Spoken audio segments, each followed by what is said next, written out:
Hello, people. Hope all you guys are doing well. This is section 9.3, day 2, and we are covering the last lesson before our much needed spring break. Okay, so we're going over the sum of a finite geometric sequence and an infinite geometric sequence.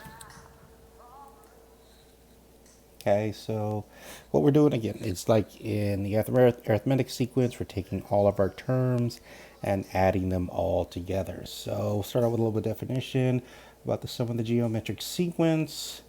This is our a sub 1,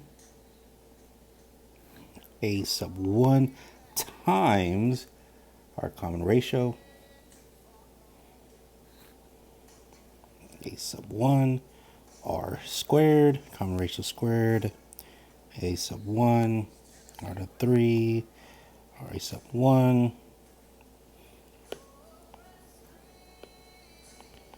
and so on, all the way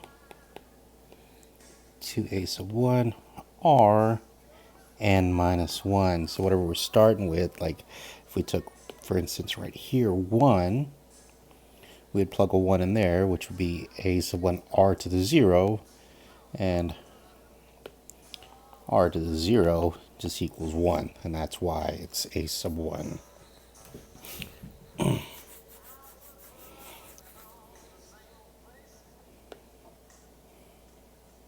Okay.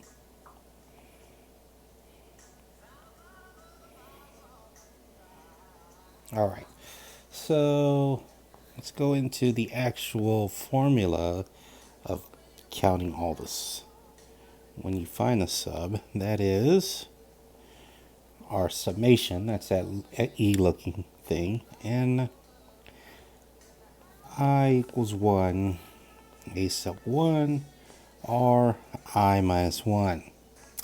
It is also this, a sub 1, 1 minus r to the n, all over 1 minus r. Alright, so this is the formula that we are primarily going to be using.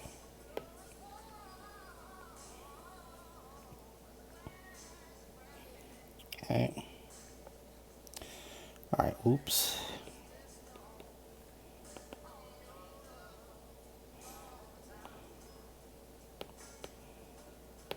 Get rid of that little.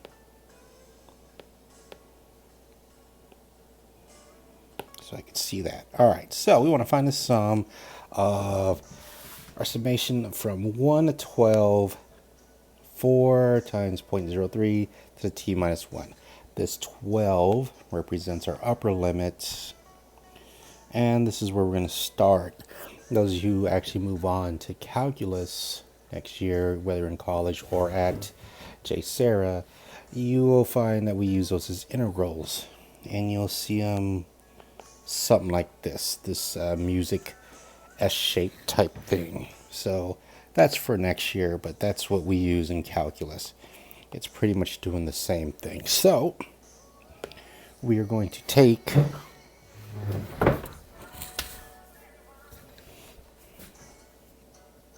our information we have here and plug it into our formula. Okay, so if you look here, our A1 is 4. Our R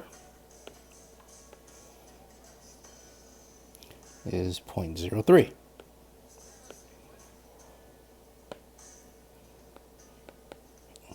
Or 0.3, not 0.03.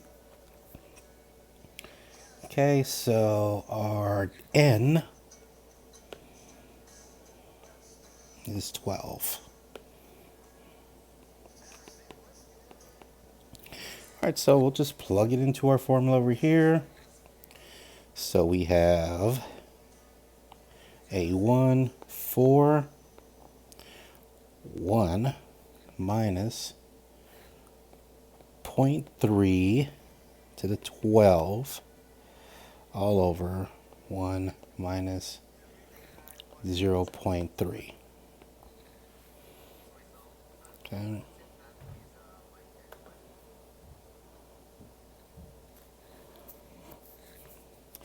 And plug that in a calculator.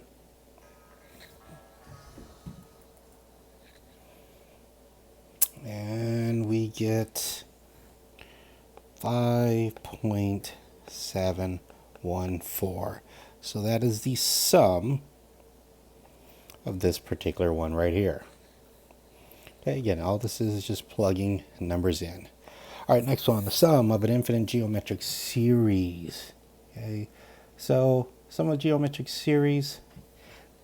Let's do a little review of a few things. When we were talking about stuff that goes infinite, that means it's going to infinity.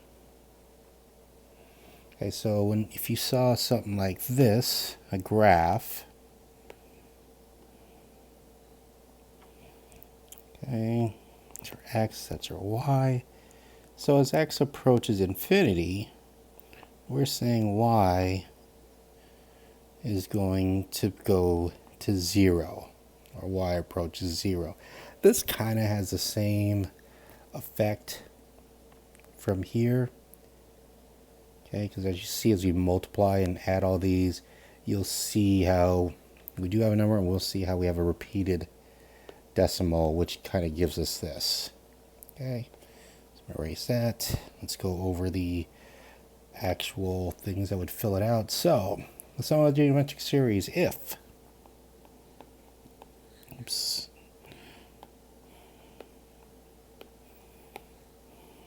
if absolute value of r, so r has to be positive, our rate of change, not rate of change, or common ratio, it's greater than 1, then the infinite geometric series is a sub 1, our initial, plus a sub 1 r1 plus a sub 1 r2 plus a sub 1 r3 plus a sub 1 r to n minus 1, and then it keeps going. Okay, so let's take a look at the actual formula.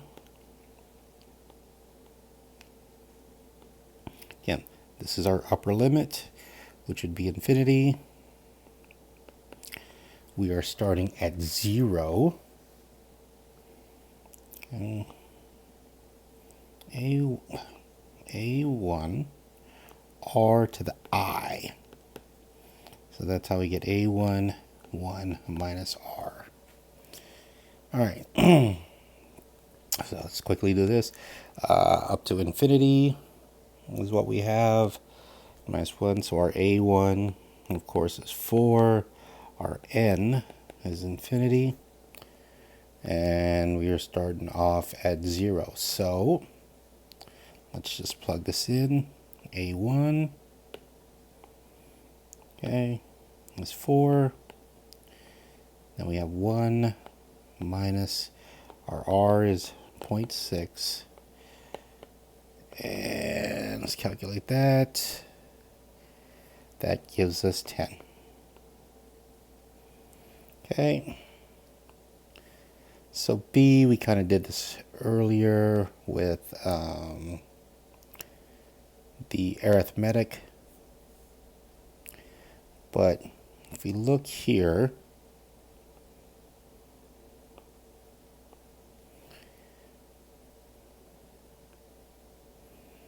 okay, this is pretty much saying that this is going to be 3 plus 3 times 0.1 plus 3 times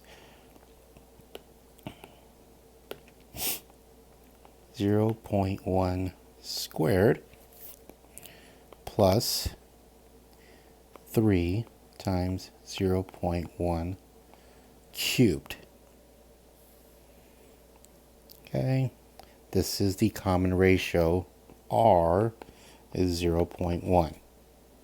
Okay, that is a common ratio among them. How we could get that, again, we could just do 0.3 divided by 3. Okay, that's how we're getting our common ratio out of the thing. Okay, let me just check something to make sure.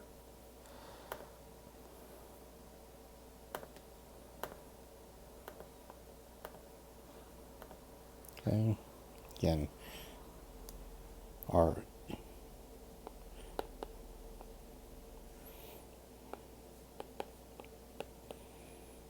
again, 0.03 divided by 0.3, that is 0.1 as well. So that's how we could figure out our common ratio. All right, so now we'll just plug it in to the formula here of A1 over 1 minus R. Okay, so A1 is 3. 1 minus 0.1, and that gives us 3.33. Okay, so that's how we do the other ones. Underneath here is actually a real life example. You can click on the link right there and it'll show you exactly, those of you who plan to ever buy a house, hopefully you can afford one in California, and see how long it would take for you to pay it off. Anyways, that is the last one for this section before spring break. I hope you have a great Easter, and I'll see you in class the next couple of days. We do have a quiz the Wednesday before spring break. It'll be online. Until then, if I don't hear from you, God bless and happy Easter.